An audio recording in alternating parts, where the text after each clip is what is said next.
Welcome back to the May podcast. Malcolm the AY are here. AY, how you feeling? I feel good. I'm not gonna lie. I'm feeling good too. Last episode we had Dr. Thomas, grace us with her presence. This week, this episode, we're gonna take it a little bit more had a little more fun with this one. We have 4 topics, pretty much our standard format. Let's try to see if we can get this done in like an hour. Yeah, that's the goal, to get it done within an hour. But a lot of these topics, or these 4 topics, are some of them straightforward, some of them not really. One will actually kind of be like a preview to like things that we'll probably dabble into later on in the podcast, but that'll be like the last topic. But we're just going to jump straight into it. Here is my random question to you, and I'll answer the question myself. If there were only 4 video games you can play for the rest of your life, which 4 would they be? And they don't have to be on the same console. I already got 2 of them for sure. I damn near know. My favorite Call of Duty game of all time is Call of Duty Black Ops 2. Love that game. Star Wars Battlefront 2, but not the new one that came out that EA makes. It's the old one that was on PS2. I think that might be my favorite game of all time. I love that shit. Madden 08. Oh, when they first had is up there. Yeah, with Vince Young. That was when Love that. every time he threw a deep pass, it's going deep. Exactly. Yeah, that was fire. Madden 08. Yeah, okay. That's 3, and then one more. Oh, just another, whatchamacallit. Devin Hester was the first player to get 100 speed in the game in Madden 08, just so y'all didn't know. But that's a Bears legend right there.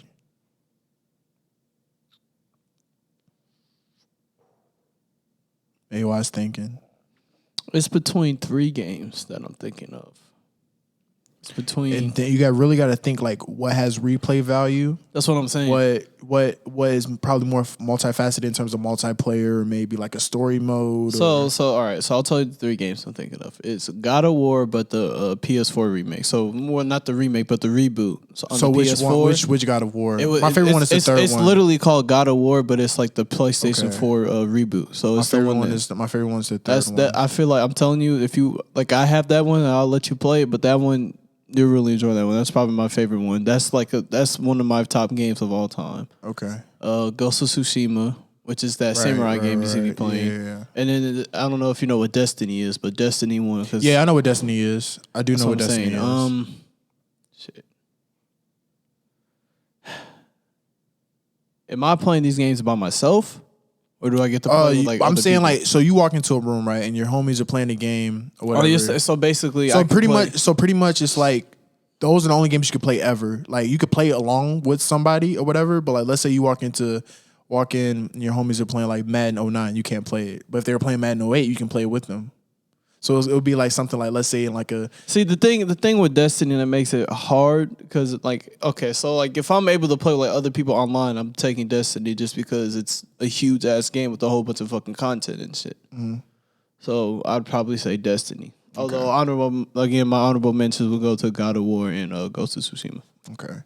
Yeah, so I'm more straightforward with mine just because like... I was a gamer, but not really. Like, I'm not a gamer as much as AY is. I'm more of I'm honestly, I was a gamer when I was younger. Like, I'm more of a PlayStation 2, PlayStation 3 type dude. I've only had a PlayStation my whole life. I've had every PlayStation except for the 5. Yeah. So right off jump, like I have to choose a Madden game, and I'm going with Madden 09 just because of like the memories me and my father had. I used to watch him. Is that the one Brett Favre on the cover? Yeah. No, just because of the memories I had with my father.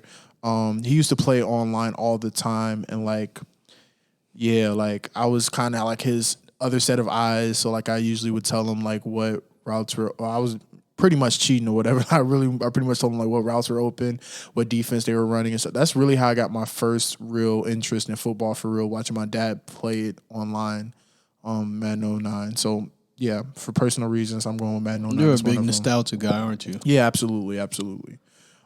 Next game I'm picking. I'm probably gonna go with SmackDown versus Raw 08, just because it was the first ever wrestling game I ever bought, like with my own money, or the first wrestling game I ever played. Even though I was a wrestling fan for a while, I never really like was into the wrestling games like that. And plus, like my mom wasn't really too fond of me playing like violent games or whatever. So, but like that was the first thing that she allowed me to play that was somewhat violent or pretty violent. So yeah, SmackDown vs. Raw 08, one of my favorites that has Undertaker, John Cena, and Bobby Lashley on the cover. Yeah, so that's 2. 3. This is where it starts to get tough. 3, I'm gonna go with 3. Yeah, this is really tough.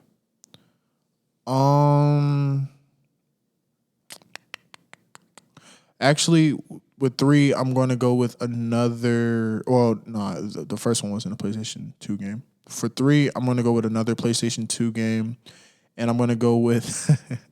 AY's going to be crazy. I'm going with Stuart Little 3, the Big Photo Book Adventure. Just because, like, first off, if No you guys Spyro, don't know, no Crash Bandicoot, nothing like that. I mean, I know I can't talk because I didn't choose those games either, but fuck. Love Stuart Little. And so Stuart Little 3 is most definitely in there. The last game I'm going to pick, Tony Hawk Underground 2.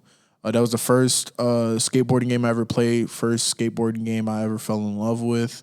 Honorable mention would probably be Def Jam Fight for New York. Just because I remember I had to sneak and play that game because I wasn't supposed to. So, yeah, those are my 4 games. So we're on to the next topic. That was pretty fast. This is more about, is about basketball. This is our predictions. And let's make like a timestamp of when we make these predictions and see if like we got them correct as we go into the summer and whatnot. But who do you got making out the Eastern and Western conferences in NBA? I already know who you got out the East, but go ahead. Kevin Durant. You know I'm going with the He's Nets. back now. Exactly, I know. Yeah, he's back now. He was out for 25 You know games. his name. He was out for 25 You know who the games. fuck he is.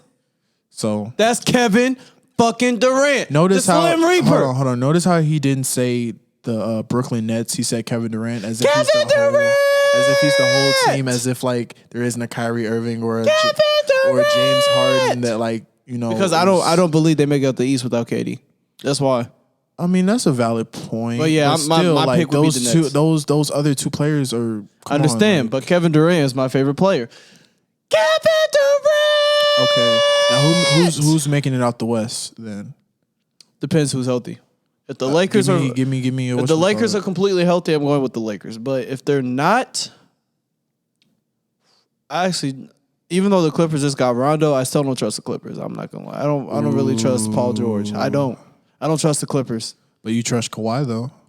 We have to get into that conversation about you saying Kawhi's not a leader. I don't think he's which I don't disagree he's a with, leader. but I want you to Like I understand like he's a leader, but I Right. don't think he could be like the team leader because every other championship he's won, he's been on people that were the team leader. the anchor of the team. Yeah, for exactly. sure. Like he can be the best player, but just because you're the best player doesn't mean you're the leader of the team. So like with Golden State, for example, especially when KD was there, I feel like KD might have been the best player, but I think Draymond Green and Steph Curry were probably the 2 leaders of the team. Draymond definitely on the defensive end, but Curry just in terms of like Curry might not be like the vocal leader, but if you look at like his stats, like when he's on the court just by himself, oh my God. Yeah. The Warriors plus minus goes up, and that's the kind of impact he has. But you still haven't chosen anybody out the West. You just said whoever. I said the Lakers. I you literally said the said Lakers? if everybody's healthy for them, I'm going with the Lakers. I with don't the trust. Lakers? I don't trust the Clippers though. The West is a little bit more of a toss up.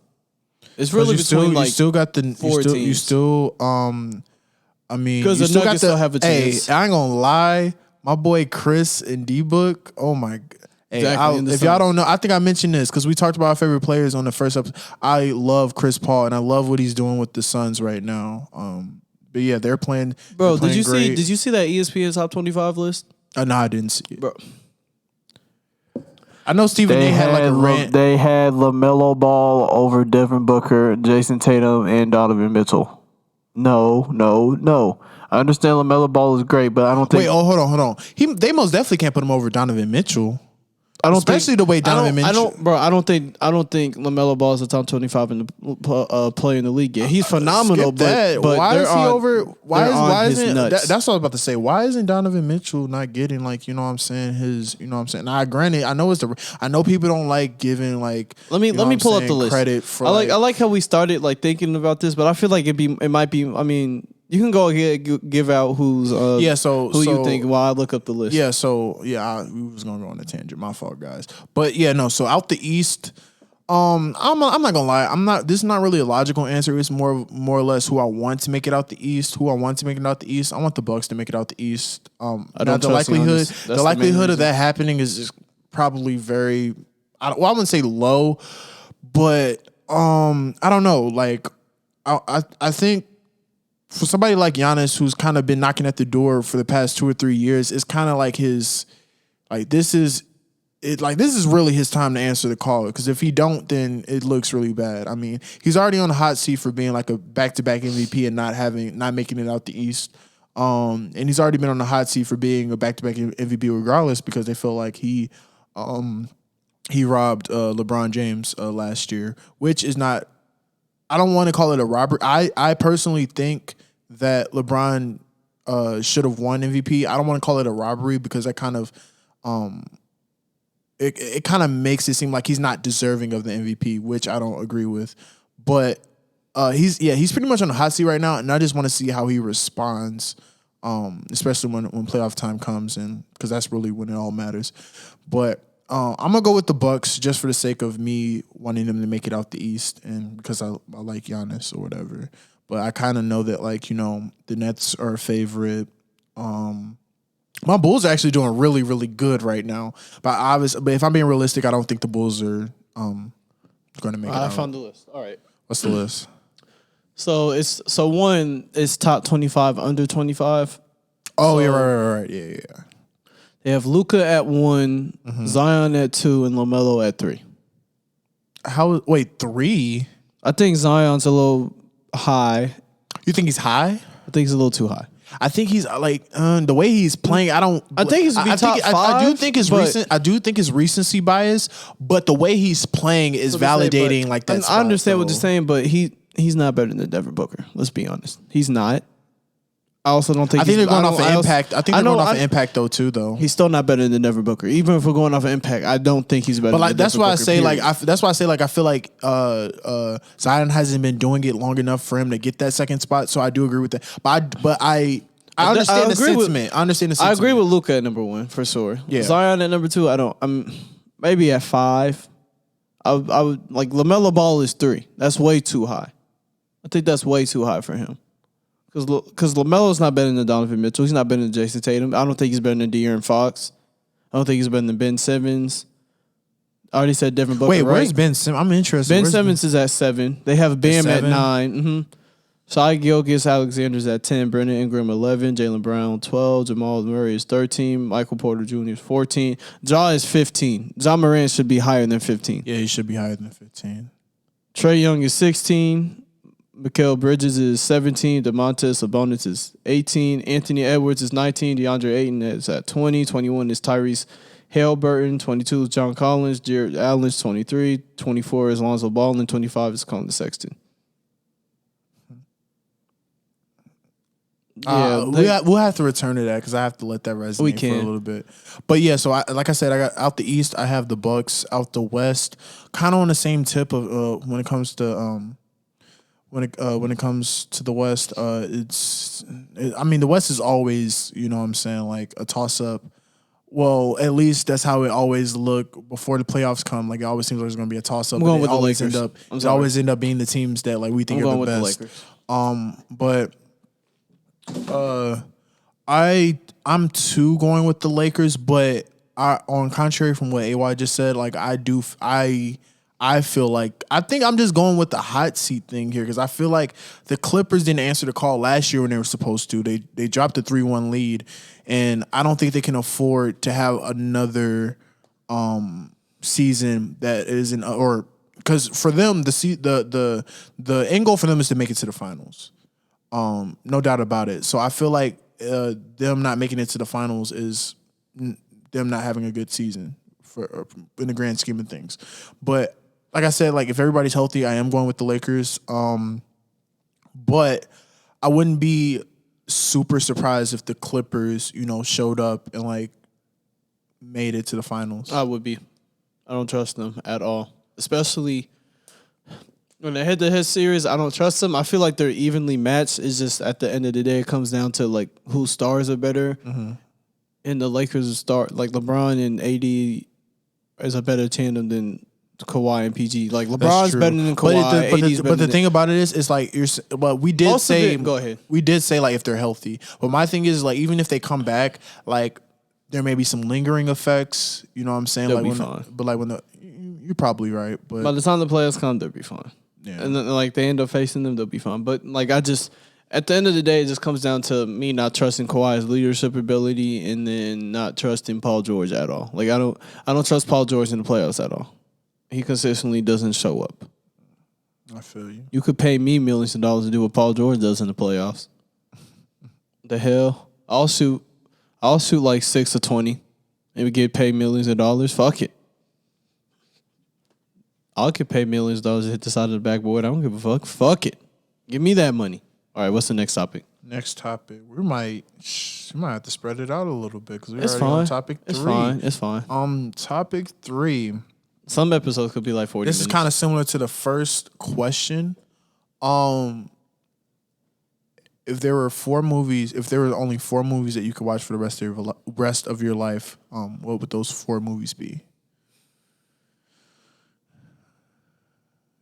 American Gangster number 1. Just because I feel We need to watch that together because I feel like that's damn near Denzel's best movie. I feel like for Denzel, it's between American Gangster and Training Day. I feel like those are his 2 best movies.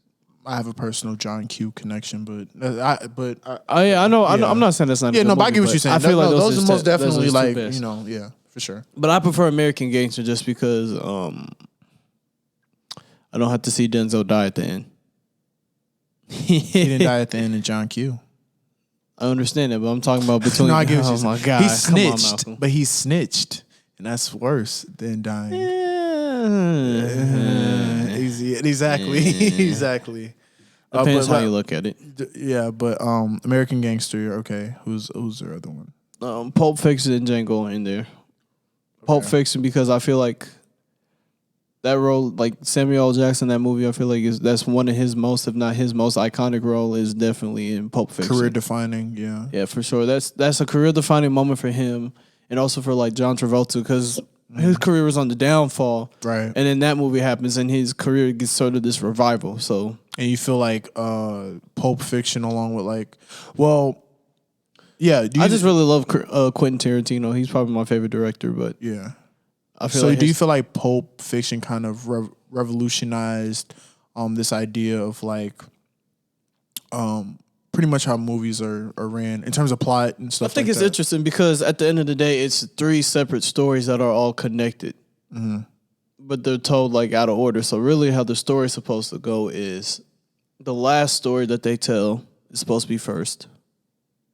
I said no. It's the opening scene, and then when the dude comes like, so like when they're driving and they get to bro's house, then it would be what the last little chapter of the movie would be that. And then after that, it would be the middle one with Bruce Willis. I said, no. Scratch that. It's the one before. It's the one with Uma Thurman and John Travolta. I can't think of the characters' names off the top of my head for some reason. But it would be their arc. Then after that, it would be the one where Bruce Willis, where he's the boxer and he kills that dude in the ring. And then after that one, the last one would be... Bruce Willis would be the last one. Yeah. Because John Travolta dies. and some fucked up shit goes on in that dungeon, and he saves bro's life. About to And he get lets him- real medieval on your way. Yeah, exactly. Why can't I That think was- of his name? What the fuck is his name? Whose in that name? Movie? The guy that said that line? Yeah. Ving Rhymes. No. I'm not talking about the actor. I'm talking about the Oh. character. Brew? Fuck, give me a second. I'm gonna look it up. I know it was a name that doesn't match his physique and like his stature, whatever. Okay, but Pulp Fiction for sure. And you said Ooh, American it's Gangster right on the tip of my tongue. as well. Roman? No. No. Wallace, Mr. Wallace. That's what they call him. Okay. No, that does Mr. match Wallace his doesn't like whatchamacallit. to be fucked by nobody but Mrs. Wallace. Okay. I knew it would come. I just had to say it. But yeah.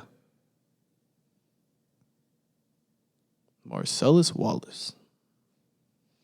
So that's 2. I said Django And too. Django, I'm sorry, I So did that's forget 3. about that. Oh, I love that movie so much. I mean, I love the premise of it. My only real knock on Tarantino for the most part is that I feel like he's way too obsessed with the N-word. Way too obsessed with it. Like in Pulp Fiction, he put a part in for himself, which I feel like is kind of unnecessary, especially, you know, he has a black wife and everything. And like they put, is it Jimmy's head they blow off? In the car? Yeah, in the car. I think so.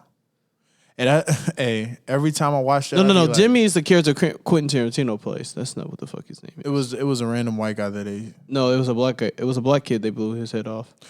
You said in the car as it like when they were driving. Yeah, it was a black kid's head that they blew I off. thought it was a white guy. No, it's a black guy.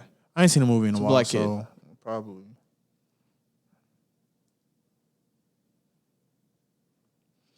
Because Marvin blows his head off.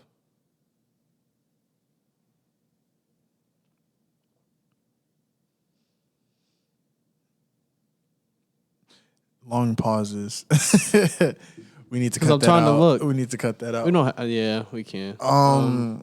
Keep talking. Okay. Oh no. Okay. It doesn't matter. But like, he's like, does it look like it says "dead nigger storage" in my garage? I'm like, bro, you ain't got to say that, bro. Right. Like, there's no need for that shit.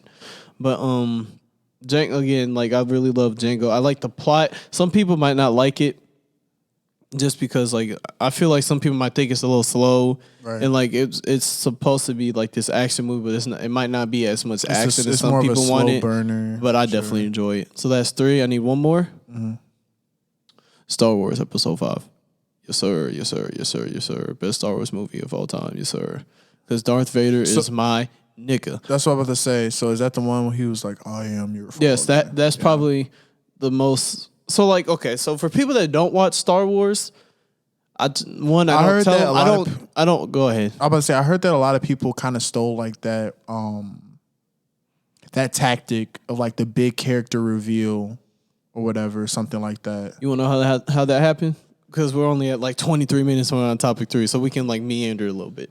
So basically, George Lucas writes the script, and he already has in mind that he's gonna reveal Darth Vader as Luke's father, but he doesn't even want people on the cast to know. So he has them all. He gives everybody who's acting separate lines, everything, and he gives Earl Van Jones, because Earl Van Jones is the voice of Darth Vader, but he's not in the suit. He gives Earl Van Jones the correct thing to say, and so when the movie's released, he's no.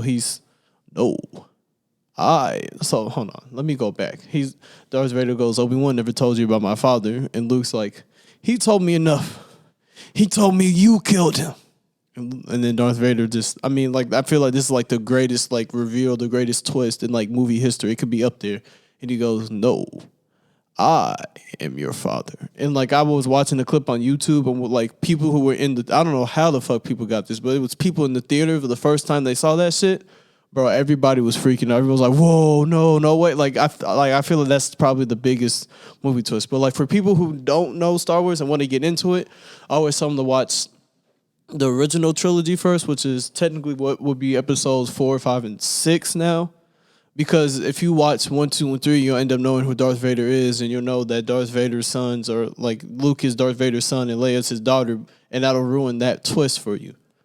But like that twist is so iconic, it's like I don't want to ruin that twist. But it's important to watch it in But I feel like original trilogy. I feel like that I Am Your Father is so like legendary to the point where people that don't even watch Star Wars. I mean, yeah, already everybody know. Like, knows it, but I'm saying like, the build up to it. You know what I'm Yeah. saying? I get what you're but saying. yeah, I'm a Star Wars nerd for sure. I know I wouldn't say everything, but I know The only thing a I very know, good the only thing I amount. know about Star Wars outside of like Yoda and like Luke Skywalker, I know this guy named like Darth Maul, where he has like two the like, double-ended lightsaber. Yeah, that's because a battle rapper named Ill Will used that bar in a whatchamacallit, and I wanted to know what he was talking about. Okay, so that's your 4. Yep. Want to go through it again? Let them know. Star Wars. Star Wars Empire Strikes Back, also known as Star Wars Episode 5, Pulp Fiction, Django, and when I say American Gangster, yeah. Okay, so my 4 off rip, I'm going Shrek, the first one, even though the second one is the best.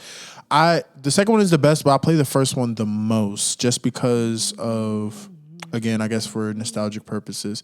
I don't know. I think the first one might be the best. The second one's the best. We just saw the second one. I don't know. I love the first one. I do love the first one. I think it's just because you might be I think right. I just like the dynamic between Donkey and Shrek more in the first one. Second one has Puss in Boots. That's why. Yeah. That might be it. But Shrek, the first Shrek is favorite, like hands down, one of my favorites.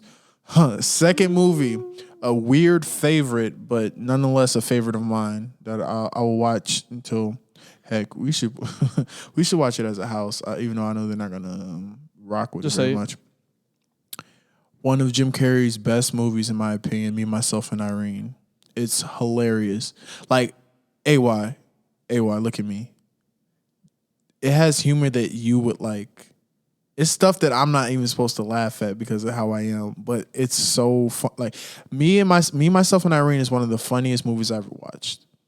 Like, it's funny to the point where I can see the same thing every time and laugh. Like, and it's crazy because like it's messed up because like he's playing like a schizophrenic person or a person with a split personality disorder or whatever. But it's not like a psychological thriller or anything like that. It's a full-fledged like comedy. Like, yeah, no. Me, Myself, and Irene is most definitely one of my favorites too. One of my favorite Jim Carrey movies for sure. So that's 2. 3, I'm gonna go with Rush Hour 2. Rush Hour 2. Out of all the trilogies, Rush Hour is probably my favorite trilogies, for real. I used to watch Rush Hour all the time. Like, I can tell you, if Rush Hour 1, I can probably recite the lines from the first 30 minutes, maybe 20 minutes. Rush Hour 2, hilarious. Like, my favorite scene, you already know what my favorite scene is. When he was climbing up the whatchamacallit, when he was climbing up the Lee, I'm coming, and then dude fell. bro. Your favorite movies are ones that are like a lot of people would never think of as like a favorite movie to be honest. favorite Like, okay, like movie. Shrek, okay, I can kind of get behind.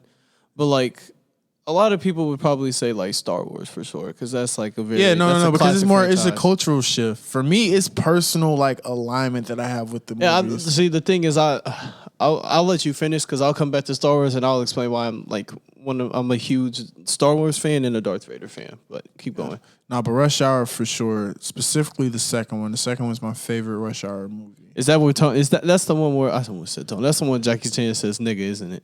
No, that was the first one, and I don't like that. I really didn't like that. That shit was funny. That was not funny. What did he say, Malcolm? What did he say, Malcolm?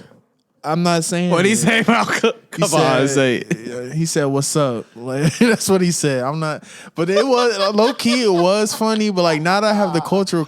I mean, I know like back it's a joke, so obviously it's not coming from a place of malice, but it does make me cringe a little bit when I watch it now. I'm just like, but yeah, no, Rush Hour 2, and then I already named 3. So the last movie I'm gonna go with. It's actually a family favorite. It's Life with Eddie Murphy and Martin Lawrence, one of my favorite. Another comedy. Love that movie. Yeah, so those are my four. I got a question for you then. What's That up? relates to this topic. All right. So since we were just talking about favorite movies, who's your favorite movie character? Movie character. Ooh, that's a tough one. Movie character? Yes. If you need some time, I can go. Go ahead. So my favorite. I mean, so I'll have to say both of his names because at the end of the day, it's the same character, but it would be Anakin Skywalker and Darth Vader, more so the Darth Vader side, but again, they're the same character, so you have to name both. And it's really just the point of what Darth Vader stands for, because so I'll explain the whole thing for you because I know you're not a huge Star Wars fan. So basically, Anakin is the chosen one, right? He's kind of like a baby. So like, you know how Jesus is born through a virgin? Mm-hmm. Yeah, so Anakin is basically like, so his mother has him, but he doesn't have a father. Like, he's basically created by the Force in her womb. And so basically, so how it goes is Palpatine and his master Plagueis were kind of like trying to create life by manipulating the midichlorians, which in today, like science terms today, would basically be like mitochondria. They're basically the same thing. Mitochondria being the powerhouse of the Because you know how mitochondria like for certain people. So let's say like LeBron James compared to you, like LeBron James will have more mitochondria in his cell because he's more athletic. It's the same. It's the same concept with the Force, where the more midichlorians you have, the higher your like Force ceiling is basically. And so he has the highest count ever. And so, but the problem is he's a little too old because the Jedi Order likes to take in the people who they teach, their Padawans, their pupils, when they're like little babies and shit and like little ass kids. And he's a little too grown. He's like maybe 9 or 10 when they take him in. They like to take him in when they're still kind of like toddlers or something.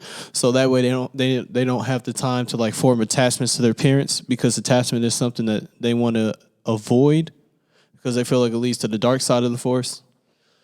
But so basically, Qui-Gon Jinn, who's Obi-Wan's master, finds him, and he basically tries to convince the Jedi Order to train him. And Obi-Wan is his Padawan. Obi-Wan doesn't like it because Obi-Wan's a very like indoctrined Jedi. But Qui-Gon Jinn doesn't necessarily like the Jedi Order as it is because he feels like they're out of touch with the Force. And so the whole premise of him against Darth Maul is Qui-Gon Jinn and Obi-Wan against Darth Maul. And the song that plays during this is called Duel of the Fates, and it's because they're basically fighting for Anakin's future. Because if Qui-Gon Jinn lives, then Anakin is going to become the greatest Jedi of all time, and like he won't go to the dark side or anything like this. But if Darth Maul wins, which he ends up doing because Anakin has to end up falling to the dark side, he's basically doomed to become Darth Vader because he's never going to be able to get over his attachment to things. And so the second movie, you get a glimpse of him going to the dark side because his mom dies to like this village of sand people, and they're called Tusken Raiders. Ooh, there it is, Tusken Raiders. And he basically just kills the whole village and like women, children, like the whole village, everything that was in there, he kills them after his mom dies. And he also falls in love with Padme, she was the former queen of Naboo in the first movie, but now she's a senator for Naboo. And so in the third movie, basically he had premonitions, these dreams about his mom dying, and so he ends up getting these same dreams about Padme. And like I said, he has a problem with attachment. And so the issue is like he loves Padme, but I think one of the main things that Star Wars tries to like acknowledge is the danger of having possessive love. Like love is not something that's supposed to be possessive, and so that's something that Anakin doesn't necessarily understand.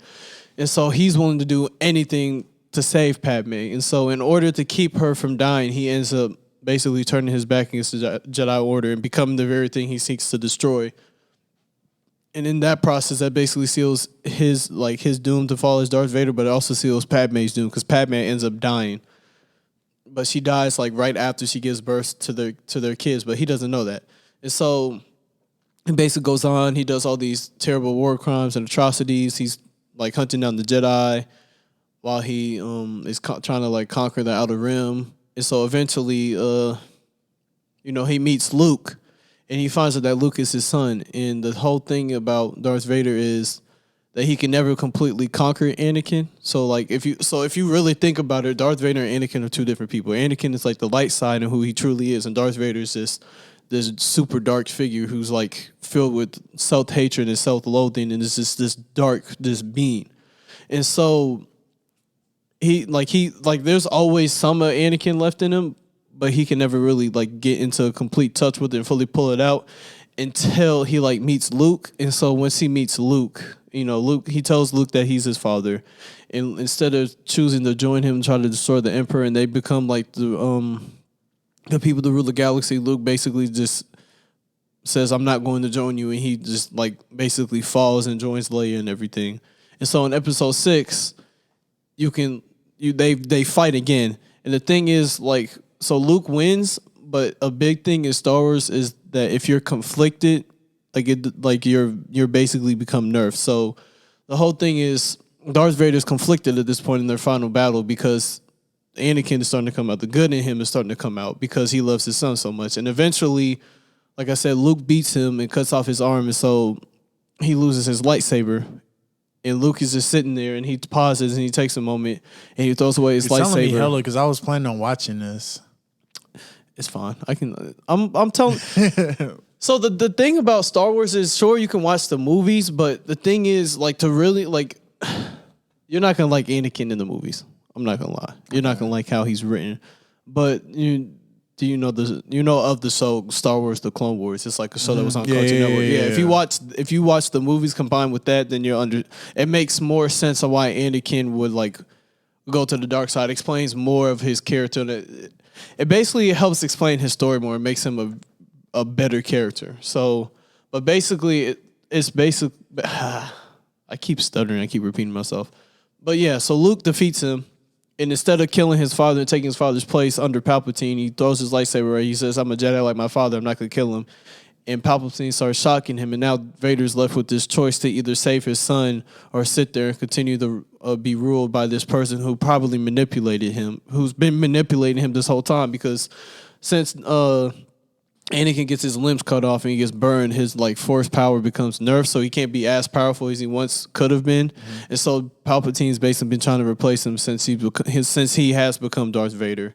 And he really starts to begin to realize that maybe he wasn't necessarily having those dreams of Padme. Maybe like Palpatine was putting in those premonitions in his head to try to mess with him, to force him to the dark side. But at the end of the day, it's his love for his son and his family that redeems him. And so the whole point of Darth Vader to me is two things: is that everybody, no matter what you've done, everybody's redeemable. No matter like what actions you've done, you can always be redeemed in the end. And it also speaks to the power of love, but like not possessive love. So like the difference between like Luke basically is what Anakin should have been. But the difference between Anakin and Luke is that Anakin will do anything, like literally anything, to save the people he loves, whereas Luke will only go so far. He won't like basically turn around on his morals. Like he has, at the end of the day, there's a point where he's like, okay, my morals and my standards are more important than the people I love at the end of the day. So that's like really what separates them. But that's why I really like Darth Vader, because he goes to this place where he's at his lowest point in his life. He literally hates himself, because at the end of the day, he feels like it's his fault, which to a very high extent, it is his fault that Padme's dead. It's his fault the Jedi Order no longer exists, and it's his fault that the galaxy's in turmoil, basically. But it really comes back to like Padme. He's mad at himself and he hates himself for what happened. And so, like I said, it's basically the fact that nobody's beyond redemption, and that's like the main thing that speaks to me with Darth Vader, is that if he can be redeemed, like anybody can be redeemed because of all the evil deeds he did, and he was once this high figure and he fell, but he's able to be redeemed, and anybody can be redeemed. Round of applause, please. So who's your favorite character? See, man, that's why I don't like going after you, because you just like, blew me out the water, man. Like, I don't even, because mine ain't gonna measure up to what you just said. I don't even want to say it. Man, just say it, dude. It's okay.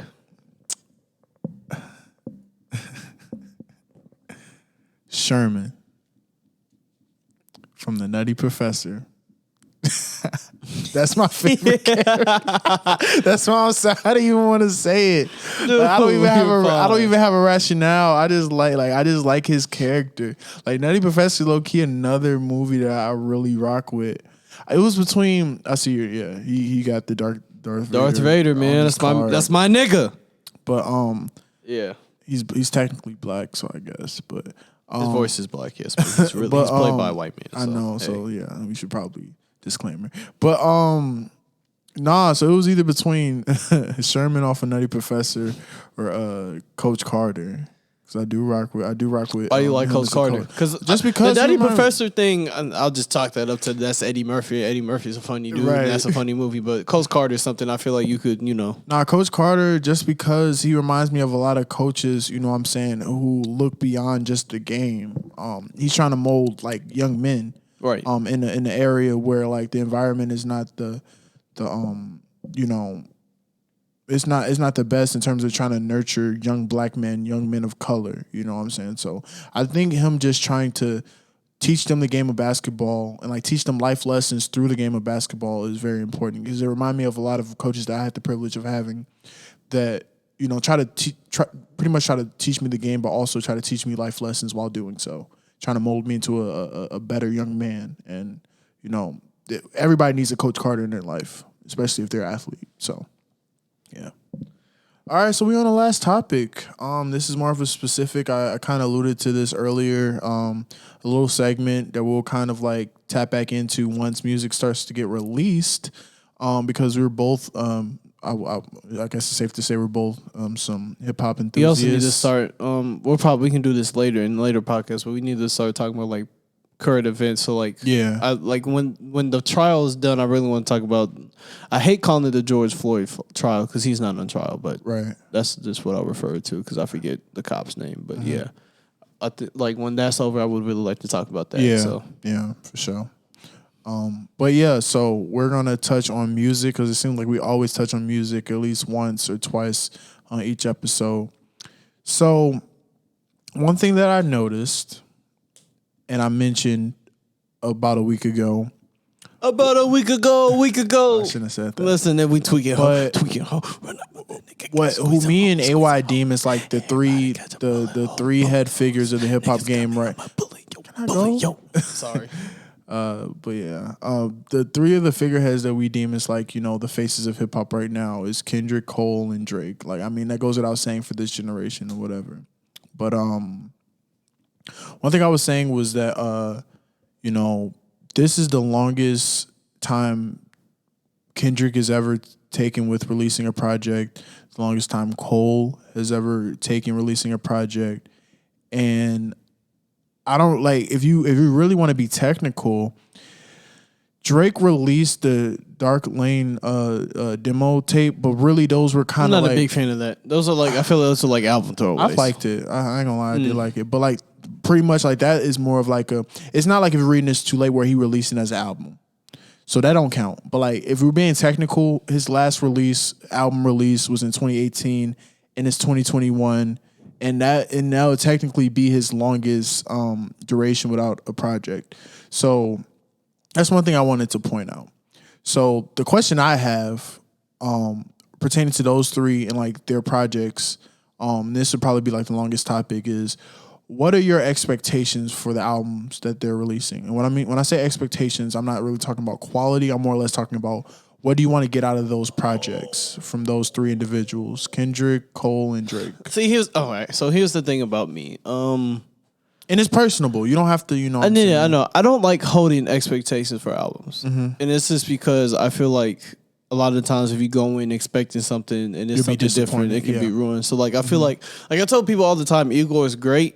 But I have to tell them right out the bat, don't go into it thinking like this is even on like the album cover itself. Like don't go into Igor thinking it's a rap album because even though it's listed as a rap album and it won the Rap Grammy of the Year, it's not a rap album. And so like again, like I feel that ruins the experience for a lot of people especially on the first listen because they're expecting a rap album and they don't hear as much rap as they thought they would have heard. But I don't like. That's why I don't necessarily like going into albums with expectations, just because I feel like it ruin like the experience because you're expecting something. If it's not what you expected, and you're probably more likely not to like it. per se. But for Drake, I can tell you what I would like to see, I guess. I would really like something more as in lines with like Nothing Was the Same, where he's again like Drake will always like on every album Drake will always have like one song where he's just spitting, he's kind of reflecting. Rather that's shit.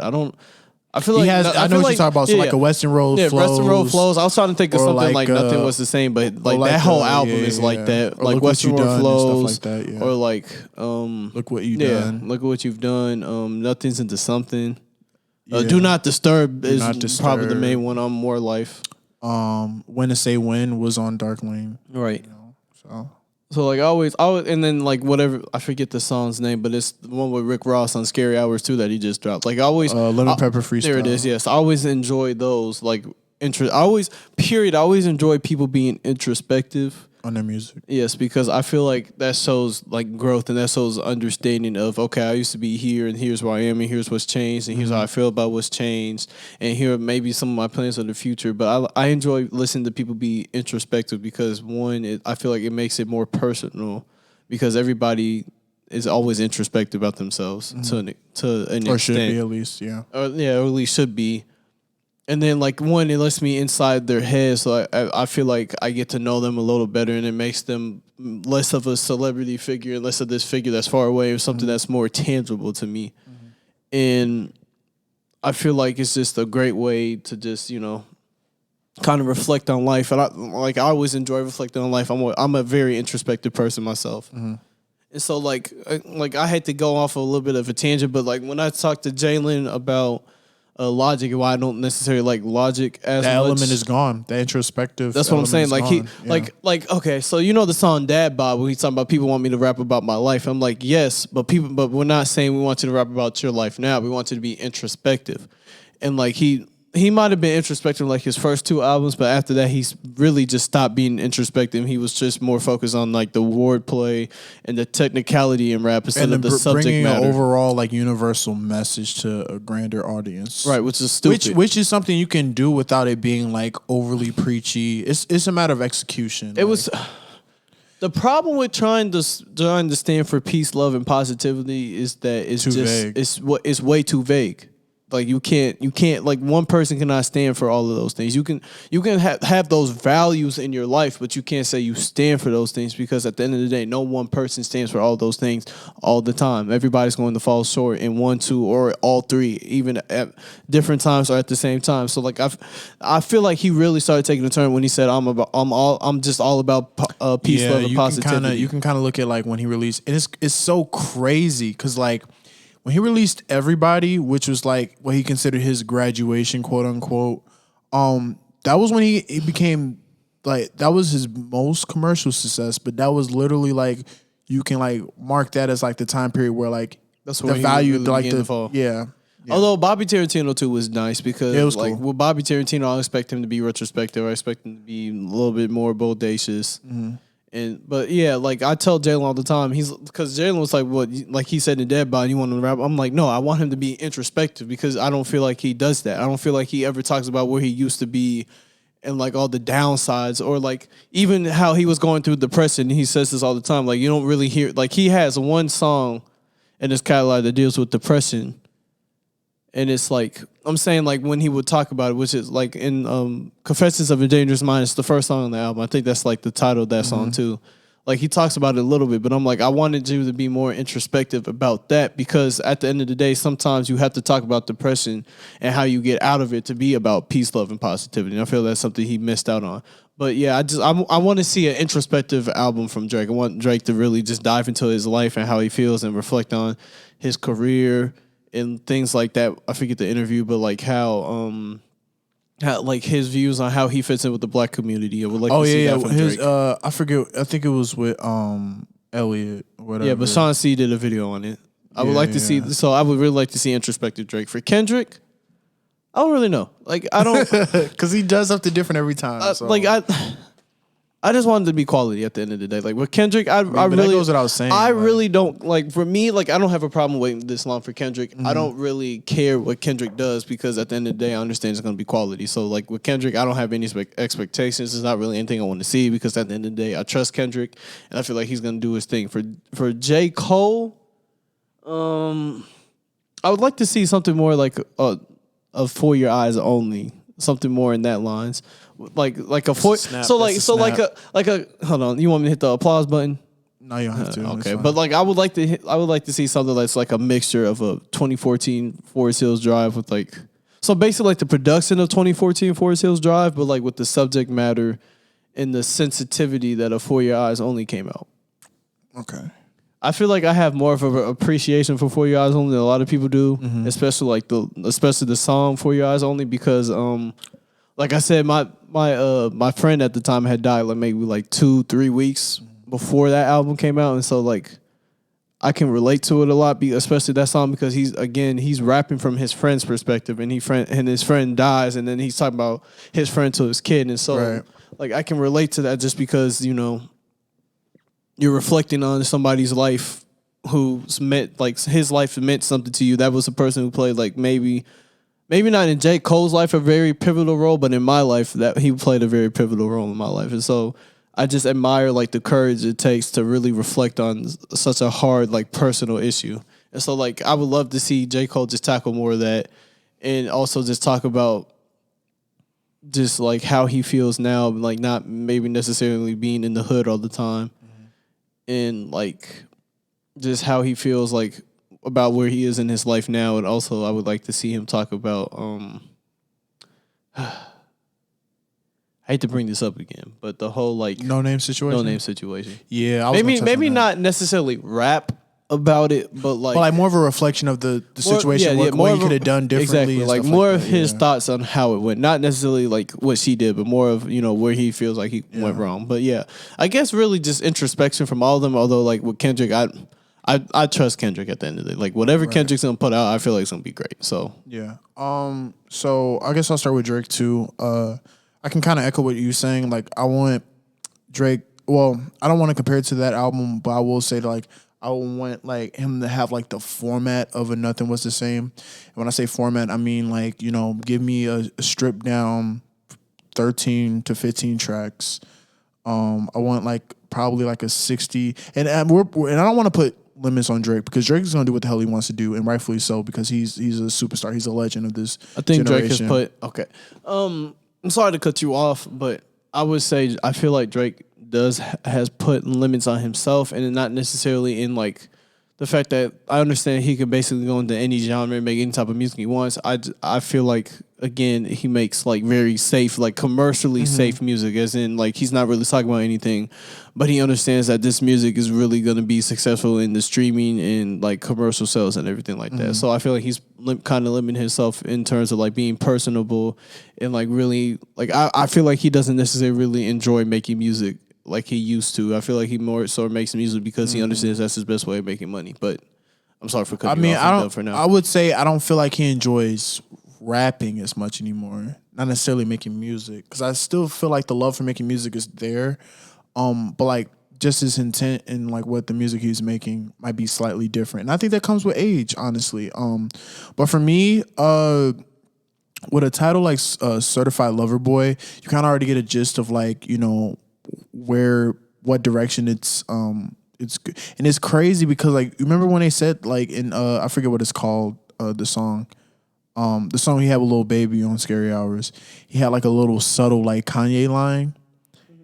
It's so crazy how things come full circle, because immediately I'm thinking of like, okay, Drake went out on a limb and said that like, without 808s and Heartbreak, he probably wouldn't be, where he is, right? Doesn't 808s and Heartbreak sound like on a surface level tip? Doesn't it sound like similar to like a Certified Lover Boy type like title? In Sort terms of. like it's kind of Sort of. crazy. Like I don't know, but for me, I got that connection. But like with an album like that, you already know like it's gonna be like a barrage of things that he's probably going to reflect on a lot of relationships that he's been in. I wouldn't be surprised if he touched on a little bit about like the dynamic between him and the mother of his child or Right. whatever. which would be interesting.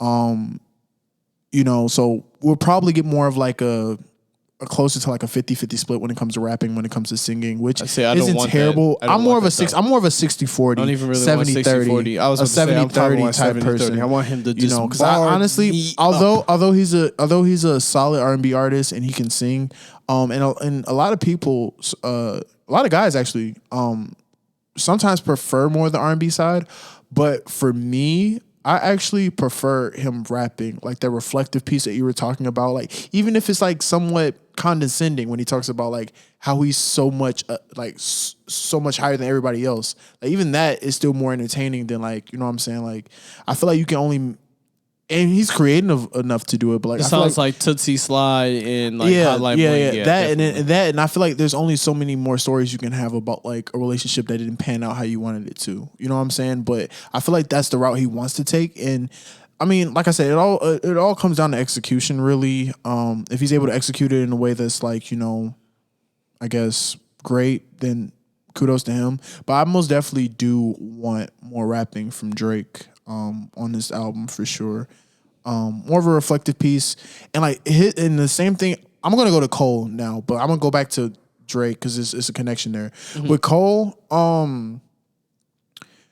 The album's supposed to be called The Fall Off, right? So that means that he is looking at it from the standpoint of not falling off as in like importance or like level of music. He's more or less saying that like he's already at a point where like he's considered himself like an OG of, and he alludes to this. Like, he made a song called Middle Child. Then he went on a lot and pretty much said that like, no.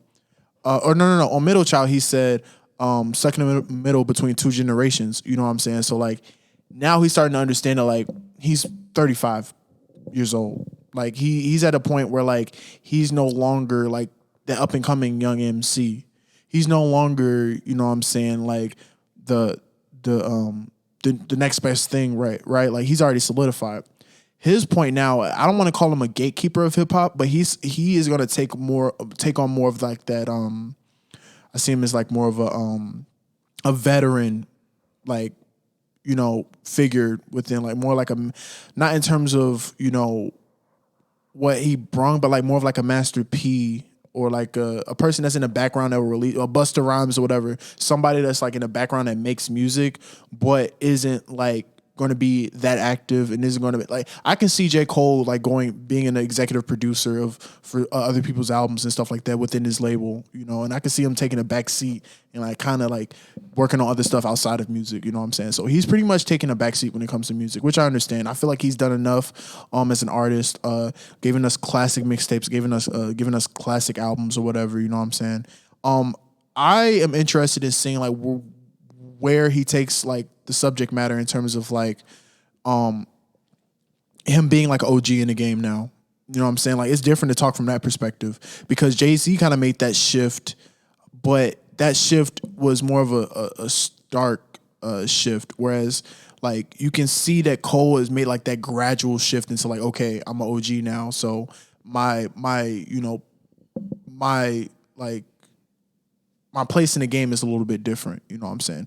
And for him to take that route, I kind of am interested to see like, what other stuff we're going to get. Cause I feel like there's no more, I wouldn't say no more anecdotes or whatever, but he's not like, even though he's a personable, and I put in quotation, personable person, there's still a lot that we don't know about Cole, just because he's not really that outspoken in that regard in terms of like his personal life right now. Like, he'll give us stories about what happened when he was like in college, or what happened when he was younger, but he's not telling us anything about like, the fact that he has a family, the fact that he's been married for quite some time now, you know what I'm saying? Not that he should, but I wonder if like this is the time where he understands that like he's at a new time of his life, and maybe it's a time to open up a little bit more. And heck, maybe we get more features on this album, you know what I'm saying? Like, I feel like it'll be a dope time for him to like, the same way that Jay-Z gave him a shot on Blueprint 3 to like, rap a dope verse on that album that was having like everybody's eyes on it. I think it would be a great time for him to put like a Jid on his album, to put like a Omen on his album, whose Omen's been around forever, but it's never really gotten the attention put those guys on your album or whatever, or put like a new up and coming artist on your album and see if he can like, you know what I'm saying, like hang with you on in the lyrical sense. At this point, I don't see like a collab album between him and Kendrick happening, truthfully, just because like I feel like their trajectories are kind of different, or like the directions that they're headed are kind of different. Like I said, Cole seems like he's about to take a bow out from music, and heck, Kendrick has been, I wouldn't say non-existent, but Kendrick is so deliberate and secretive about like his music as well too. So I don't see there being a collab album happening anytime soon. Heck, by the time they have a collab album, they'll both probably be 40 plus.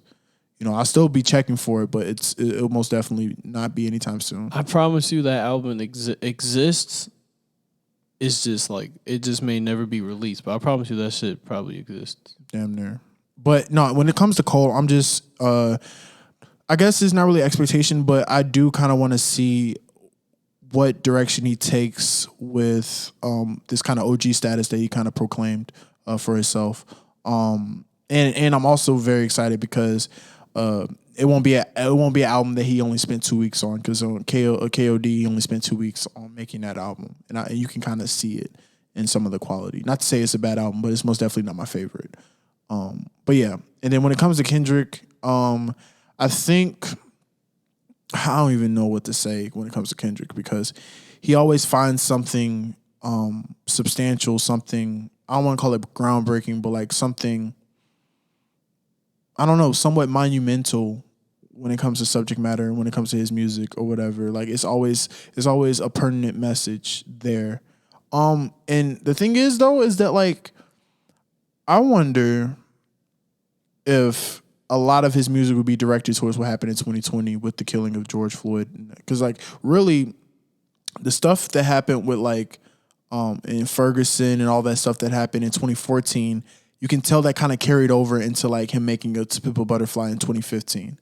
Right. And I kind of want to know if that would be like the same route he takes with this next album, or maybe he'll just come and rap an album that he want to make. Because I feel like that's also a thing that he's starting to shift towards. Because I feel like I don't even want to call it a burden, because I feel like he's open to like, doing it, but like I feel like he's tired of having like, this perception or this like expectation on him that like anytime releasing an album is supposed to be a magnum opus about like, some type of cultural thing or whatever. Because everybody has that expectation. Exactly.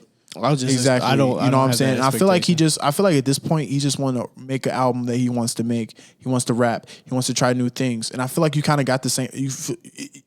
That shift happened on Damn, because you can tell like Damn, although it was somewhat of a conceptual album, it still was stripped down in terms of subject matter.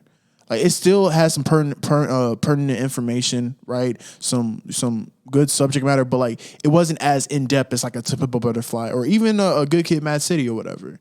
But I think I'm just interested in seeing, what direction he takes in terms of like his subject matter. Is he going to go the route of like, touching on like the things that happened in 2020? Or is he just going to come out, rap, make a dope album, and also proclaim his OG status and, bow out? So, 'cause they're both, all of them are 30 plus. Like once you hit like that 35 range, you know what I'm saying? Like you're like, we're expecting you not to release for another few years. You know what I'm saying? Like, so, cause look, Jay-Z's last release was in 2017. Like, I don't necessarily want Jay-Z to release anything else, to be honest. I mean, I wouldn't mind it. I wouldn't mind it. That's what I'm about to say. I wouldn't mind it, but he doesn't need to. He has 18. He has 18 for one. He has yes. like 18 projects. Although like, a lot of those 18 projects are not quality. I'm not gonna lie. Like I feel like he starts his career, and then I want to say, I think after the Black album is when he really starts taking a dip in quality in like overall albums. Because Kingdom Come's not that good. Kingdom Come wasn't great. Blueprint 3 wasn't great. Magna Carta, Holy Girl wasn't great. He kind of redeemed himself with 444. Yeah, that was. I actually really like. But that like, album. but you also gotta take into account that Jay-Z had a lot of collab albums, like the Rock Like Familia. Watch the Throne. I wish we could get a part 2, but it would probably never happen. The collab he had with Beyonce.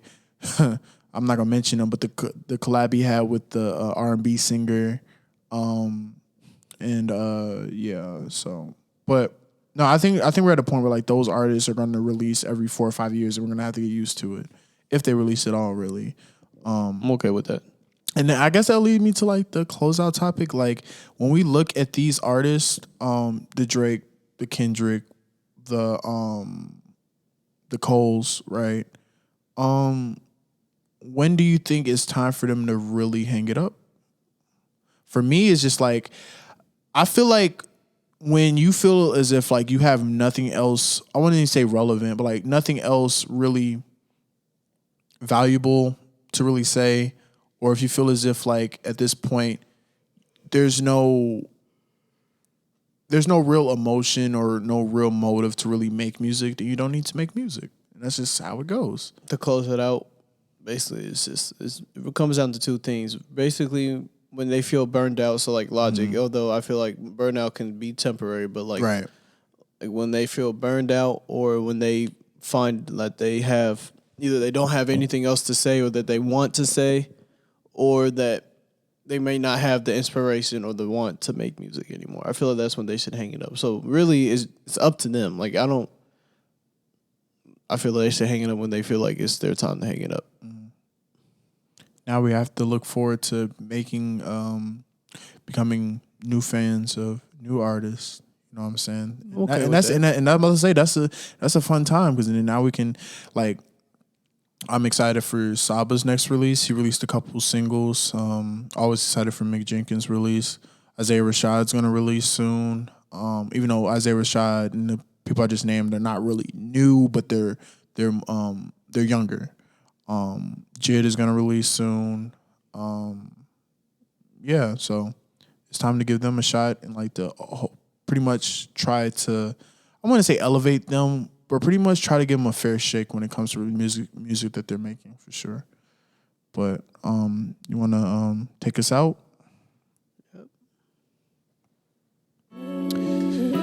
This is the May podcast. We tried to keep it, we tried to trim the fat, although we had a few share of tangents, but I mean, you're going to get still that around an here. hour, so it's cool. Right. So just want to thank y'all for listening. Want to thank y'all for hanging with us.